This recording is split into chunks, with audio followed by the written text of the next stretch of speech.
there is an article looking at the amount of force that a soft tissue practitioner can ostensibly put into tissue.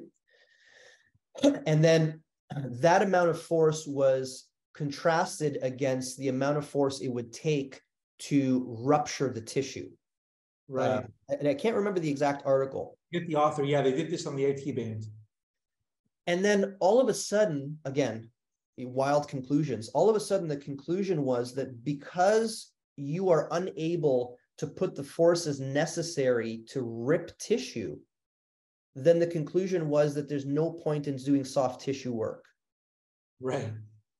Now, do you try to rip tissue when you're doing soft tissue work? Is that the goal? No, that's not the point. And, okay. Nobody talks about, at least we haven't ever mentioned the fact that we said this before, that we're breaking up scar tissue or we're ripping connective tissue apart. Mm-hmm.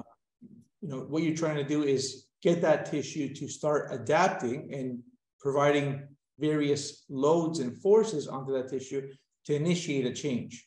I mean, that's pretty much what's happening, right, with what we're doing. And then that change, of course, has to the signal has to be given in time, but over time. So in time, what we're saying is if we can give some directional signal into that tissue that is later followed up with exercise which reinforces that directionality, that we can improve on the end result of the connective tissue that is laid down. Correct.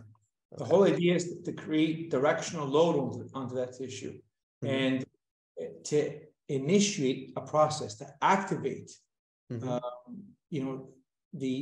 fibroblasts in that tissue to start creating that process.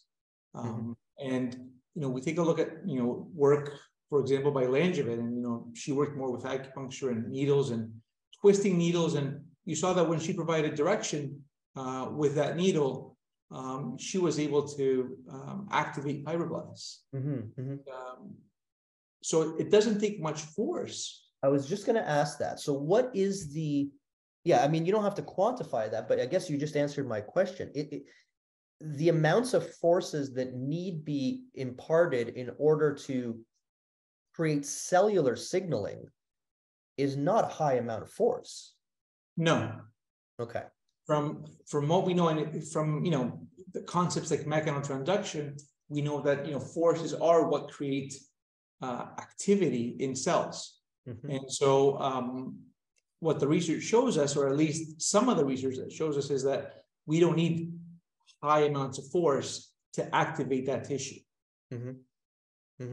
or to initiate that process. Okay.